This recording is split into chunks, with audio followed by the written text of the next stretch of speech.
Hi Barbies! Happy New Year! We're somehow already into 2025. I don't know how, but today I'm going to react to my 2024 Letterboxd stats. Carson Runquist did this last year with his 2023 stats, so I was like, oh, that's a cool idea. Yoink. So all credit goes to him. I love that guy, and let's just jump into it. Insert shameless plug for Letterboxd here.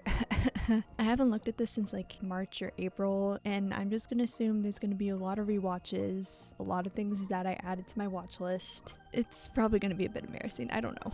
Okay, so I ended up with exactly 200 diary entries and 200 reviews, and I will be honest, this will be a little inaccurate because I don't log or review everything I watched this year. If I don't have anything to say, I'll just rate it, but I think I'm going to change that this year. I will actually start logging things if I don't have anything to say, but it's a little bit inaccurate, but you know, we're just gonna roll with it. Okay, yeah, you can kind of tell when I go on break for the semester because the amount of movies I'll watch will just go whoop. As you can see here during the summer and right now during winter break, most are Wednesday and Saturday. Of course, Saturday for wheel night. Since I edit for Schaefer's Productions, every Saturday we do something called wheel night where we spin this wheel and then we pick out like some B movie, like so bad it's good movie to watch. And even though I didn't attend a lot of them because of work, of course, I still managed to watch a lot of them on Saturday anyway.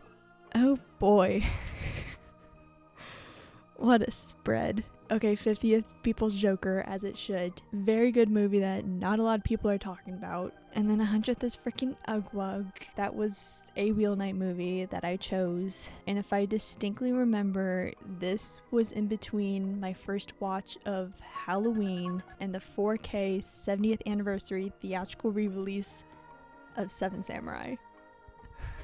So yeah, that was a specimen. 100th and 50th was Clueless. That was for my film and literature class. It was the first time I watched it all the way through. It was very good. Very good. And then 200th was Nora. Also my last. Please ignore the rating. And then my most watched. I mean, Across the Spider-Verse isn't really much of a surprise at this point. I mean, but the first was for my birthday. It was re-released in theaters on my birthday, so I mean I had to see it on my birthday. This was for my spot video. This was for its first anniversary with director's commentary because that's how much of a freak I am. And then I saw it live in concert, which was freaking awesome. Watched Melancholia twice. Kind of liked it less than my first watch, which was not very high to begin with. 3 of these are Albert Burney movies, and if you guys do not know Albert Burney, you need to get on that. I watched Tux and Fanny 3 times. It's free on YouTube. Y'all should go watch it. And then I watched La La Land 3 times cause... Wait, hang on. And I watched La La Land 3 times cause... Let's just say it hits different after first breakup. Hello?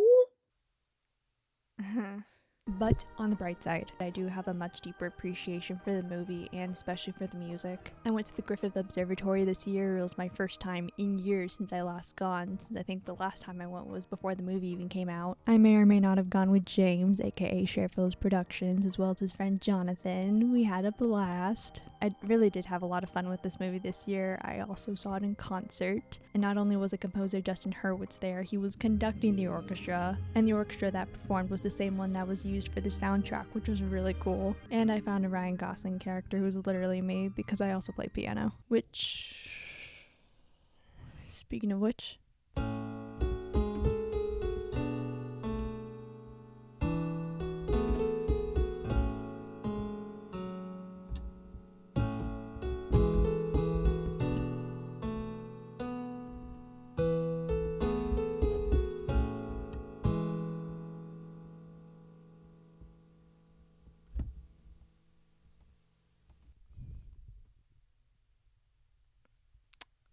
where was I? Anyway, I did notice my 2023 stats that you can add lists to your stats, so with this tag I added a couple. I did this one because, you know, feminism is cool, and then I did this one as well just so I can keep track of how many movies I've seen. I can't since it's a TV show, but I did also see Avatar: Last Airbender in concert this year. I don't want to keep flexing, but I mean, it was a cool experience. And because I grew up as a bookworm and I'm trying to get back into it, I made this list as well just so I can see which movie adaptations I've watched and which books I read them. Comedy above animation. Okay. I mean, not that animation is a genre, but okay. Some thriller. Okay. What did I watch? Yeah. A lot of good movies. I forgot Mad Max shouldn't even count. I was barely paying attention to that. Oh well. I did watch a number of horror movies this year, so I was kind of expecting it to be up here, but oh well. A lot of French movies. Some of these are just co-productions. A number of these are just co-productions, actually. I told myself last year I was going to watch more Indian and South Korean movies, but I did not get to that. I only watched 2 Korean movies, both of which were very good, don't get me wrong. I told myself I was going to do it, but I just didn't, so I'm hoping to get to it this year. I would like to. And then, yeah, I looked at highest rated. Mystery is my highest rated. Highest rated?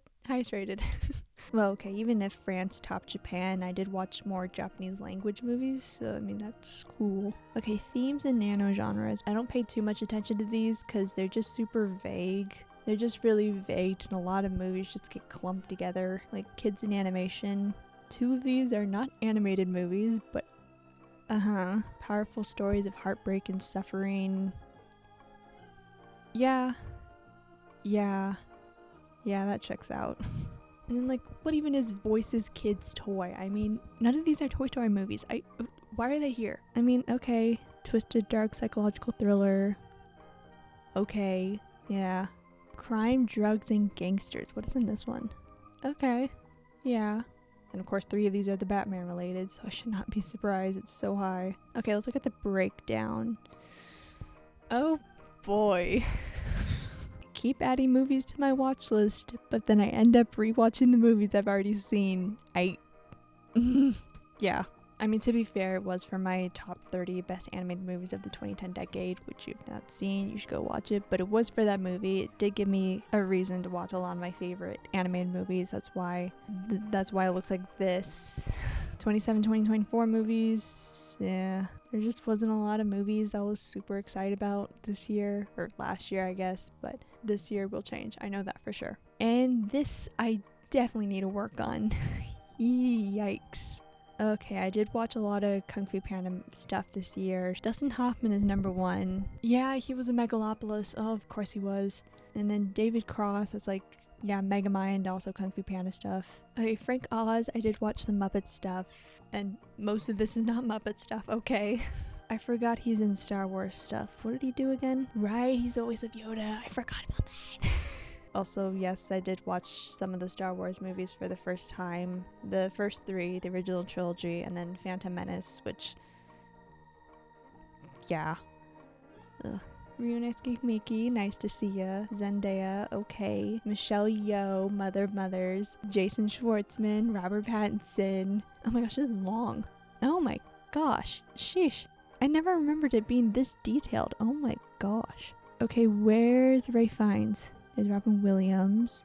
Dude, where is he? A few moments later. Oh, that's right. I didn't review Conclave. I watched Conclave for the first time like earlier this week, last week. I can't remember. But yeah, I forgot I didn't rate it. So yeah, he wouldn't be here. But usually Ray Fiennes, like, he always manages to top my most watched actors. And this year he's not on it, which is insane. Like, especially last year, he somehow ended up being in like 9 of the movies I saw. I mean, as he should. He usually is. But like, wow. Okay, let's see highest rated. Yeah, it's mainly the Spider-Verse cast. I'm not surprised. Has it always been this detailed? What? Okay, directors. Albert Burney, as he should. Look at this. Look at this. But yeah, y'all need to watch Albert Burney stuff. Like, most of this is free on YouTube, so that's your homework for tonight. And then Makoto Shinkai. Yeah, I did watch these. Okay, aside from like Albert and Makoto Shinkai, this does not look like me. Like, what is Lars von Trier doing here? Oh yeah, I forgot.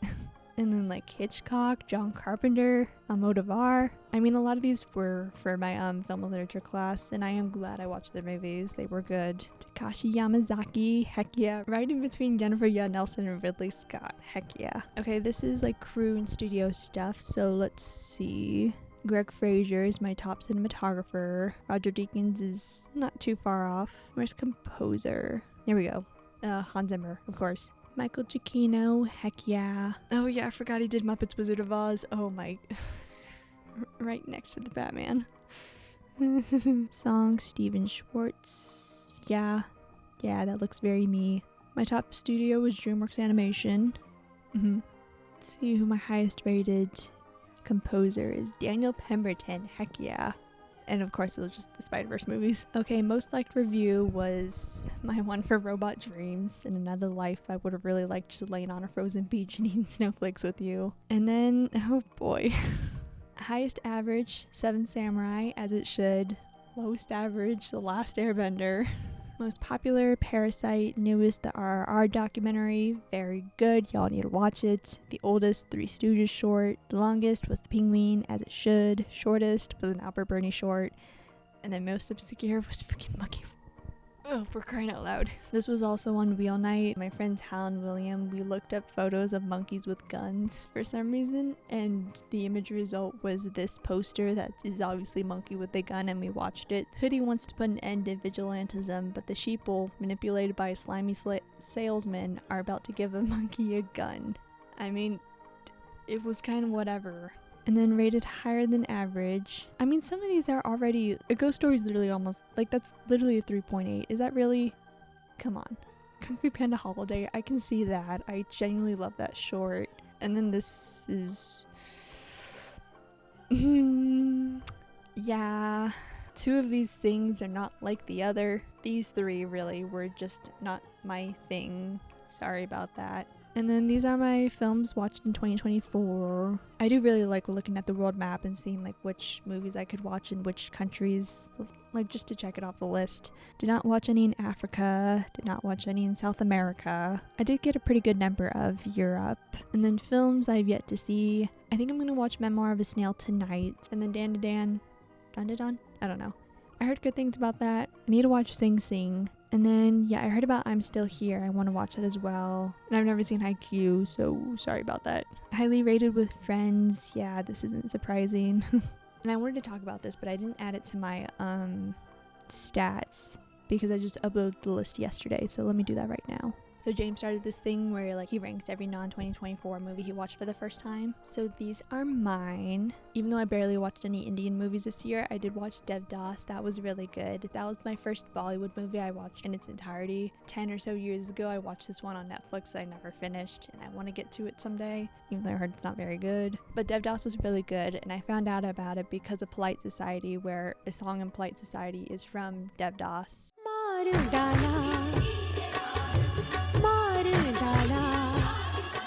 Nice Guys was so good. Ryan Gosling, my beloved, and I am now part of that camp that wants a sequel. Seven Samurai was awesome. I saw it in theaters with a huge crowd. I went by myself and it was kind of intimidating, but it was a big turnout for a 70-year-old movie, which is insane.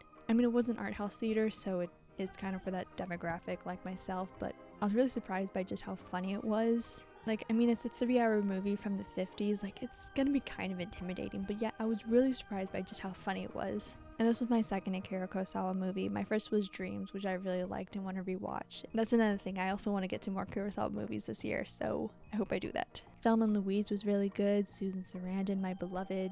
The Double Life of Veronique, that was really good. It's not going to be for everyone. It is very art house, and some people in my class were not a fan of it, but I personally really liked it. I do love the score. And then I also watched No Country for Old Men for the first time this year, also for my film class. That was really, really good. I mentioned in my Sophia Falcone video, and because it was fresh in my mind while I was writing that video, I feel like I just had to mention it in some way. Iga, watch this with the editors, the Shape Gang. I won't tell you anything about it, just look at the poster and go watch it. It's by S.S. Rajamouli, the director of RRR. Also need to watch more Rajamouli stuff. Empire Strikes Back. Yeah, y'all are probably going to be upset it's this low when it's literally at number 15 out of like 72, but whatever. Lorenzo's Oil, I watched that for James's George Miller ranking because I edited the segment for it. Yeah, it was really good. I mean, I don't think I'm ever going to watch it again, but it was very good. It was this movie and Thelma and Louise that made me realize, like, okay, I love Susan Sarandon. And I should probably stop scrolling because y'all are going to keep getting upset of what I rated, so I think I'm just going to leave it there.